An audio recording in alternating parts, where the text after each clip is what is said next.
मेरा Rajasthan versus RCB का review है और अनबिलीवेबल वैभव सूर्यवंशी मतलब मैं क्या कहूँ यार। इस मैच को देख के मेरे को लग रहा था कि यार इसको रोक कौन सकता है। इसको तो इंटरनेशनल क्रिकेट खेला हो, लेकिन मुझे नहीं लग रहा वो इंटरनेशनल क्रिकेट अभी खेलेगा क्योंकि अभी वो अंडर 19 के साथ रेड बॉल के लिए जाएगा इसके बाद। लेकिन यार दिस इज़ अ टैलेंट जिसको भाई इंडियन मैनेजमेंट को अच्छे से हैंडल करना पड़ेगा भाई। इसको ठीक मेंटोर्स दो, ठीक चीज़ें दो, इसके दिमाग में बहुत ज़्यादा ओवर एम्बिशियस मत करो, इसको ग्राउंडेड रखो, इसके गेम पे फोकस करो। यार बंदे की जो एज है, अगर तुम इसको 2-3 साल आगे भी ले लो तो 17-18 का होगा मोस्टली। भाई आपको कितने भाई, आपको आराम से 16-17-18 साल दे सकता है, उससे ज़्यादा ही दे सकता है आपको। तुम बताओ भाई, अभी अगर ऐसा है तो बाद में क्या यार। इसने जो पीटा है आज भाई, वैभव जो हिटिंग करता है ना उससे आदमी सामने से चौकन्ना तो होता ही है, ह्यूमिलिएटेड तो फील करता ही है, लेकिन यार उसको तब मैं करूँ क्या। भूवी, हेजलवुड सब ने सब ट्राई कर लिया। भूवी ने भाई इन स्विंगर भी ट्राई कर ली, आउट स्विंगर भी ट्राई कर ली, इन स्विंगिंग यॉर्कर भी ट्राई कर ली। जो उसने शॉट मारा वैभव ने आंखों के नीचे देखकर, एक्स्ट्रा ऑर्डिनरी भाई। एक तो अरे हेजलवुड भाई, मेरे को थोड़ा सा लगा है यार तुम उसके ऊपर शॉर्ट बॉल टैक्टिक यूज करो। अगर शॉर्ट बॉल टैक्टिक यूज भी करना है तो थोड़ा इनटू द बॉडी करो ना। मैं बाहर डाल रहा हूँ, वो तो आराम से छक्का मारेगा। अरे बच्चा है तो क्या हुआ, तुम्हें क्या लगता है तुम बाहर डालोगे वो बाउंसर तो मारेगा नहीं क्या वो। मतलब हेजलवुड को भी भाई वो कर दिया आज तो उसने, मतलब लगता है ज्यादा चौके मारे छक्के से। ऊपर से भाई आपने अभिनंदन सिंह को दूसरा ओवर क्यों दिया। जब आपका भुवी ने करा था तो आपका काम क्या था। हेजलवुड ने जायसवाल को 2 छक्के मारने के बाद आउट कर दिया था, और वो उसी एरिया में आउट किया जहाँ पे पूरे टेस्ट सीरीज में यैनसन ने उसको करके किया था कि वो जो बॉल होती है जो बीच में होती है, जहाँ पे होता है कि क्या मैं इस पे कट के ले जा सकता हूँ या नहीं जा सकता, उस अनसर्टिनिटी वाले एरिया में वो हमेशा आउट होता है। ओडीआई सीरीज में भी जिसमें उसका 100 भी आया था, उसमें भी भाई वो इतने हिट एंड मिसेस हो रहे थे क्योंकि वो कट के ले जा रहा था हमेशा। आपको भूवी को लाना था, तब आप अभिनंदन को ले वही सोचते हुए, फ्यूचर का सोचते हुए कि यार मेरे को आगे के ओवर भी देखना है। ऐसी गलती के ने की थी। वैभव ने अच्छा डाला, नवदीप सैनी को दे देता ओवर। दूसरा भाई अभिनंदन तो मुझे समझ नहीं आ रहा, क्या पैडों पे डाल रहा है तो कभी वाइड डाल रहा है। मेरे को कोई प्लान नहीं दिख रहा है, ऐसा लग रहा है कि बस भाग के बॉल डाल रहा है। यार इसकी पेस ठीक ठाक है, लेकिन ये भी वही Dan Christian, Tim Southee type की, भाई आया बॉल डाली और पिट के चला गया। देखो आपके पास ऑप्शंस है, रासिकदार है, और एक चीज़ ये भी है, आई गेट इट कि आप ज़रूर नेट्स में रासिक और मंगेश की बॉलिंग अच्छी नहीं हो रही होगी इसलिए आपने अभिनंदन को खिलाया, लेकिन आपको फिर यूटिलिटी भी देखनी होती कि रोल क्या है। आपके पास न्यू बॉल के बॉलर तो पहले ही है ना, हेजलवुड और भुवी आपके न्यू बॉल के बॉलर्स पहले ही है। आपको कोई बॉलर चाहिए जो तीसरा पेसर जो मिडल और डेथ में डाल सके, और आप एक को ला रहे हो जिसने जो यूपी लीग थी उसमें वो न्यू बॉल से बॉलिंग कर रहा था। तो ज़रूर हो सकता है वो बेटर हो बाकी दोनों से, लेकिन फिर यूसेज भी तो होना चाहिए। और अगर आपको लगता है कि भाई वो यूसेज है तो फिर उसको पहला ओवर दो, कि भाई उसको बेस्ट चांस दो फिर कि वो बॉल स्विंग करे। अब आपको नेक्स्ट मैच में देखना पड़ेगा कि आपको क्या करना है। आई थिंक मंगेश का है कि आप वो लेफ्ट आर्मर भी और आपको बैटिंग भी देता है, जो इन अ वे आप कर सकते हो। अगर आपको मे भी शायद किसी फॉरेनर को बैठा कर किसी को लाना हो तो आप कर सकते हो। अगर डफ़ी को ले आओ जिससे आपकी थोड़ी न्यू बॉल स्ट्रेंथन हो जाए, तो आप फिर हेज़लवुड को थोड़ा मिडल और डेथ, जैसे पिछले साल था कि आप एक कराते थे हेज़लवुड से बीच में, वरना जनरली यश दयाल और भूवी से ही कराते थे, आप ऐसा कर सकते हो। दूसरा है कि यार रोमारियो को क्यों नहीं ट्रस्ट किया आपने। टिम डेविड को बॉलिंग दे दी जो पता नहीं कैसी लेग स्पिन डाल रहे थे, जो पे छक्के चौके ही पड़े उसको, लेकिन आपने रोमारियो को नहीं दी। तो आपने टिम डेविड को इसलिए दी क्योंकि वो बॉल, हम तुम्हें लग रहा था कि स्पिनर होगा तो शायद उसको वो मारते हुए आउट हो जाए, क्योंकि generally he like space on the ball. तो अब रोमारियो को देते जो एक्चुअली वेरी कर सकता है पेस। फिर आप उसको खिला क्यों रहे हो रोमारियो को, अगर आपको ट्रस्ट ही नहीं है। आप गए इसलिए ना क्योंकि आपको एक्स्ट्रा रन चाहिए थे बोर्ड पर, और आप फिर रोमारियो रोमारियो को आप ट्रस्ट, अभिनंदन को कर सकते हो आप, मतलब आप अभिनंदन को ट्रस्ट कर सकते हो जो ऑलमोस्ट हर मैच पिटा है, एक मैच को छोड़ के बीच में। लेकिन अब रोमारियो को नहीं कर सकते जिसने पिछले साल एक्चुअली आपको गेम्स जिताए हैं। श्रेयस अय्यर को उसने आउट किया हुआ है जहाँ पे गेम फिनिश कर दिया था उसने। अभिनंदन को कर सकते हो लेकिन रोमारियो को भाई, जिस दिन आपके सारे बॉलर पिट रहे उधर तो रोमारियो को ट्रस्ट करो भाई। अगर वो पिट जाएगा तो क्या होगा, वो यूजुअली पिटता ही है और आज तो सभी पिट रहे हैं। तो better go with the option that can bowl rather than one who never bowls. दूसरा भाई, आरआर को भी अपनी बैटिंग देखनी। कृणाल को तो मैं कहूँगा आउटस्टैंडिंग स्पेल भाई। जब वो पहला ओवर पिटा था उसके बाद उसने जो कमबैक किया, उसी ने सूर्यवंशी को आउट किया, उसी ने फिर उसके बाद हेटमायर को भी आउट किया। और हेटमायर भाई इतना कैजुअली नहीं लेते भाई। ये क्या हेटमायर वापस उस मोड में आ गया है भाई। ये हेटमायर की बहुत प्रॉब्लम होती है भाई, ये हमेशा अपने आप को रिलैक्स करने लगता है बीच बीच में। इसके करियर में वेस्ट इंडीज़ के साथ भी ये हुआ, कभी फ्लाइट छोड़ देता है। वर्ल्ड कप में भी इतना लेट आया था लेकिन उधर ही look like he was very serious. Franchisee के साथ तो ऐसा, स्पेशली वो फ्रेंचाइजी जिसने तुम पे बहुत ट्रस्ट दिखाया है भाई। तुमने जो पिछले साल जितने मैचेस तुमने और जुरेल ने हराए थे ना, तो तुम्हें तो निकाल सकते थे वो टीम से जिस तरीके से तुमने पिछले साल की थी। तो ऐसे थोड़ा ना कर सकते इतने सीरियस, इतना कैजुअली। देखो कैचेस उसने बहुत अच्छी ली, फील्डिंग उसने बहुत अच्छी की, लेकिन आप इतना कैजुअली थोड़ा ना ले सकते हो। अगर आरसीबी के पास उस समय 20-30 रन और होते, आप तो फंस जाते गेम में। वो तो फिर उसके बाद और सीरियस लेते आपके पास आने के लिए। मैं तो ये भी कहता हूँ जब पे टिम डेविड को ओवर दिया था, अगर आप देख रहे हो कि आप पिट रहे हो, आप तो मैच हार ही गए। आपने तो हार ही मान ली ना कि ऐसे डिफेंडिंग चैंपियंस खेलते हैं। आपको तब सीधे हेजलवुड को उस समय तीसरा ओवर देना चाहिए था, शायद वो पिट जाता। आपका क्या है उस समय एम कि भाई मैं मैच को कैसे अपने फेवर में लाऊं ना। आप तो भाई क्या 97 का पावर प्ले, ऑफ कोर्स आप उस हालत में हो जाते हो, लेकिन as a defending champion you have to be beyond that. पता नहीं इनका मैनेजमेंट क्या कर रहा है, कैप्टन क्या कर रहा है इन सब चीज़ों में। रजत पाटीदार भी बहुत switch off. I get it कि जब ऐसी हिटिंग होती है तो आप स्विच ऑफ होते हो, लेकिन यार तभी भी आपके पास बोर्ड पे 101 रन थे। Specially now that you have won an IPL, you have to be like भाई ठीक है, do not let emotions get over you.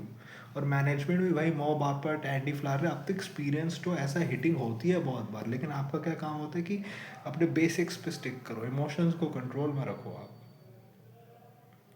दूसरा हेटमायर भाई, वो बाउंसर, वो उसने पीछे फील्डर लिया हुआ है, तू पीछे ही कर रहा है कि मैं ना आराम भाई, मैं कैजुअली खड़े होकर ना चौका मार दूंगा, क्योंकि आज मैं ना बड़े अच्छे अच्छे कैचेस ले रहा हूँ, तो मैं ना नॉन शलांट होकर भी चौका मार दूंगा। अब तू मरवाएगा किसी दिन। तूने पूरे पूरे इस आईपीएल में कुछ नहीं किया। वो जो तेरे 18 रन आए थे ना गुजरात के अगेंस्ट, वो भी तो उन्होंने रिव्यू नहीं लिया, वरना तुम्हारा उसमें भी कुछ नहीं होता। और इस बार तो यार हेटमायर को ऊपर भेजा था, नंबर 4 पे भेजा था उसको कि भाई ठीक है भाई, तू जा, तू स्पिनर्स को मार मार, थोड़ा सा गेम टाइम भी मिल जाएगा। ऊपर से रियान परख भाई, तू हेजलवुड पे वो शॉट ट्राई कर रहा है। ये शॉट जब तुम स्पिनर के अगेंस्ट मारते हो ना तभी अच्छे लगते हो। हेजलवुड है वो भाई, आज पिट गया तो कि तुम मतलब सोच लो मैं कैसा भी शॉट मार दूंगा। और रियान के भी कैमियोज आए हैं इस आईपीएल में। तुम भाई जिस पोजीशन पे आते हो ना, उधर कैमियोज नहीं चाहिए, उधर तुम्हें रिस्पॉन्सिबिलिटी लेके खेलनी है। बेचारा जुरेल स्टार्टिंग से लेकर एंड तक खेला, उसको भी लग रहा होगा कि एक तो मेरे को मैच फिनिश करना है और ऊपर से पिछले साल की यादें आ रही होंगी कि जो मैचेस मैंने हरवाए हैं। एक चीज़ अच्छी लगी कि जुरैन ने जब इनिशिएटिव लिया पावर प्ले में, उसने मतलब कि वो जनरली ऐसा लगता है ना कि वो बेसिकली वो बहुत टेक्निकल शॉट्स के लिए जाते हैं, फिर वो गैप्स ज़्यादा ढूंढता है इवन इन पावर प्ले। लेकिन इस बार ऐसा लगा कि उसने पावर शॉट मारने की कोशिश की और उसने भाई बहुत अच्छा खेला। 15 जस्ट 25 बॉल्स, वरना ये पावर प्ले का स्कोर कम भी हो सकता था अगर जुरैल सोचता कि मैं बस इसको स्ट्राइक दे दे रहा हूँ, यही मारते रहे। That was a very good initiative by जो जडेजा भी एक दो बार रन आउट करा ही देता, लेकिन इनकी रनिंग बिटवीन द विकेट्स अच्छी थी, एंड तक रहे वो। मेरे हिसाब से जडेजा थोड़ा सा मतलब प्रोएक्टिव हो सकता था। मेरे जडेजा की मुझे नहीं लगता कोई बाउंड्री आई भी। वो 21-22 रन आ गए। अब आप कहोगे कि इससे जडेजा को कॉन्फिडेंस मिलेगा, क्या कॉन्फिडेंस मिलेगा। ऐसी सिचुएशन बहुत बार नहीं आएंगी जहाँ पे ऐसे करना, और आपका बहुत ब्रिटल मिडल ऑर्डर है। पराग अगर ऐसे करते रहे, उसके बाद आपकी बैटिंग नंबर 7 पे ख़त्म होती जडेजा पे, तो आपकी इसेंशली बैटिंग नंबर 6 तक ही है, फेरेरा तक। और फेरेरा ने भी आईपीएल जैसे लेवल पे ज़्यादा उसको मौके नहीं मिले, लेकिन उसने किया भी तो कुछ नहीं है। तो ये प्रॉब्लम्स इनको होगी, क्योंकि ठीक है अभी देखो ऐसे भी बहुत सीजन हुए हैं जिसमें ओपनिंग पार्टनरशिप या कुछ कुछ बैटर्स होते हैं ना जिनको आउट ही नहीं कर पाते और वो तुम्हें जिता देते हैं, या फिर क्लोज ले आते, जैसे वहाँ हुआ था 2024 में ऐसा का ट्रैविस हेड और अभिषेक ने ऐसा करा, कोई उनको आउट ही नहीं कर पाया था, लेकिन एंड में क्या हुआ, प्ले में आके खुल गए ना दोनों। तो ऐसा भी हो सकता है कि आरआर में भी ऐसा खेलते रहे प्ले तक, उनके भाई ओपनिंग पार्टनरशिप अच्छा चले और उधर कोई खोल दे उनको बिल्कुल, क्योंकि फिर आपको मुश्किल हो जाएगा करना। ये भी है। और आरसीबी को अपने बॉलिंग प्लान्स पे देखना होगा, एक तो ये भी कि अभिनंदन को तो आपको हटाना होगा, दूसरा ये भी कि आप सुयश को आप अपने प्लेइंग 11 में रखो ना। अभिनंदन बैटिंग दे देते तो अरे, तो भाई आपके पास जब नंबर 9 पे, आपके पास नंबर 9 पे जब भुवनेश्वर कुमार आ रहा है, कितनी बैटिंग चाहिए, कि 11 तक बैटिंग चाहिए आपको।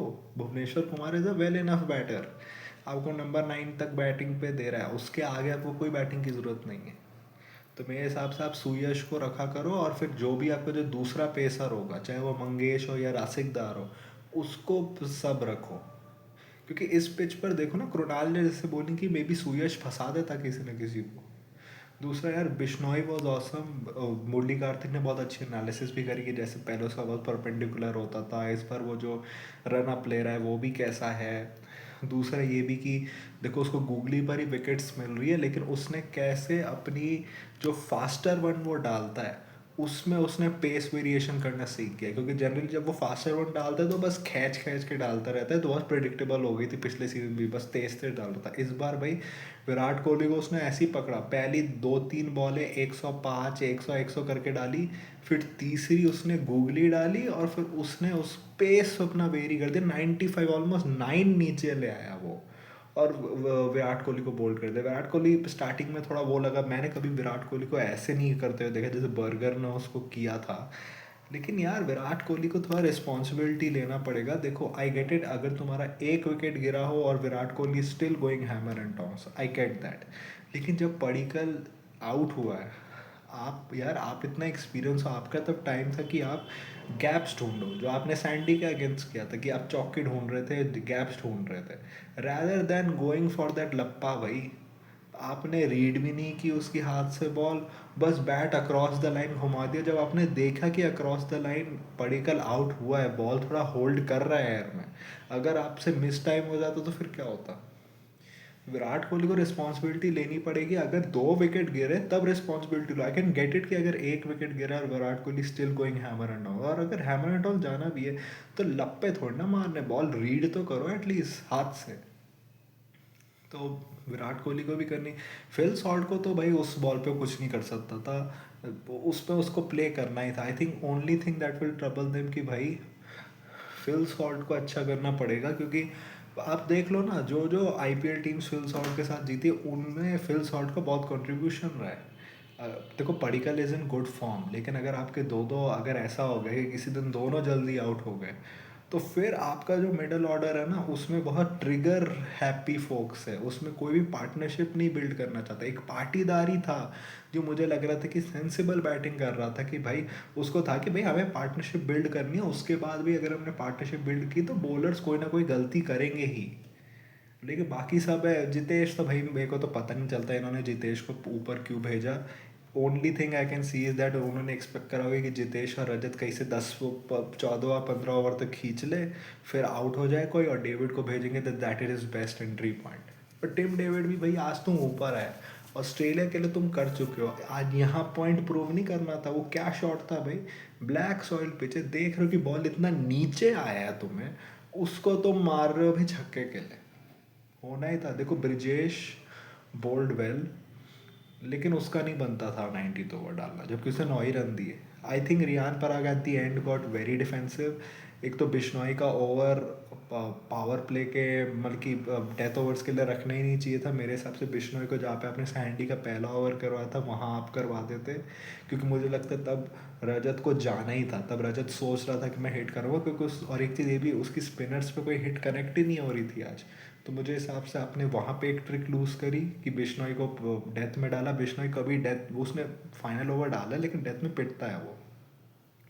दूसरा, जडेजा डिड हिज जॉब, लेकिन मेरे को लग ही रहा था कि रोमारियो उस पर जाएगा ही मारने। रोमारियो का कैमियो अच्छा था, और देखो उसको ब्लेम भी नहीं कर सकते यार, वो बॉल थी मारने वाली। अब बस उसमें वो हो गया, मिस टाइम तो हो गया, लेकिन मे भी शायद, और आज तो ऐसा लग रहा था कि रोमारियो एक्चुअली थोड़ा सेंसिबल है, वो हिटे मार रहा था लेकिन वो सिंगल डबल भी ले रहा था। दूसरा एक चीज़ है कि आपको विकेट्स के लिए जाना चाहिए था। आपने बर्गर भी, आज मुझे ऐसा लगा कि उसका पहला ओवर अच्छा था, उसके अलावा he was not able to handle his swing. वो अपनी स्विंग ही नहीं हैंडल कर पा रहा था जो उसको मिल रही थी।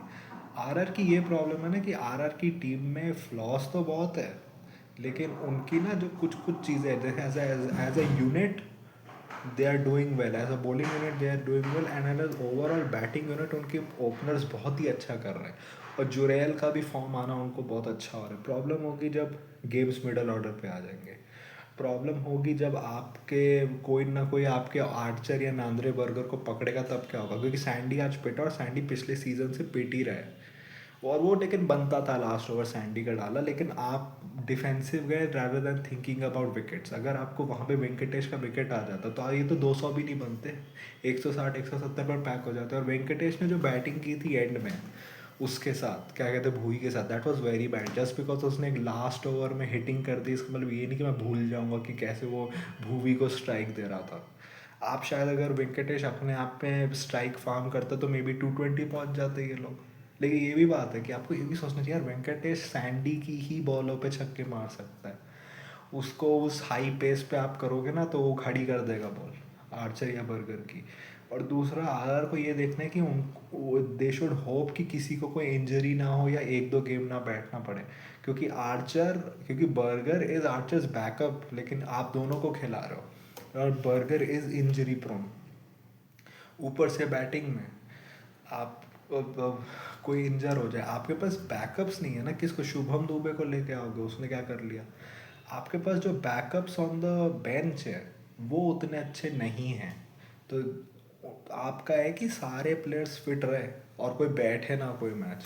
और आप, क्योंकि अब आप क्या 4 में 4 या 3 में 3 जीत गए हो, तो आपके पास वो एक कुशन है कि आप कुछ मैचेस हार भी गए तो ठीक है, क्योंकि आपको जीतने नहीं है ज़्यादा आप क्वालिफाई करने के लिए। और आज आरसीबी का है कि यार, in situations they have to bat sensibly, और बॉलिंग में they need to make changes, और अपने इम्पैक्ट सबको ठीक से यूज़ करो। ये बात है। I think that is the only thing. दूसरा, मैं और ज़्यादा नहीं कह सकता, क्योंकि भाई ठीक है, ऐसे गेम्स होते हैं।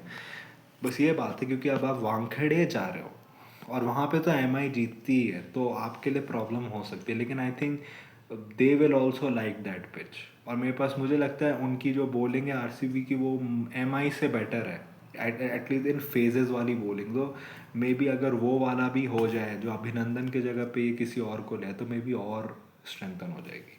So that was my review of the match. What do you think about the match? What do you think about my review? Tell me in the comment section. If you like this type of content, like this video, share and subscribe. If you don't, then share with those who do. My social media accounts, which are my Twitter /X account and my Instagram account, links are in the description, so go follow me on that. My UPI ID link, which is sharboy@OKICICI, is also in the description, so go donate any amount of money which you can, which can help me make YouTube a permanent career option. So that was it for today. So thank you, goodbye, alvida.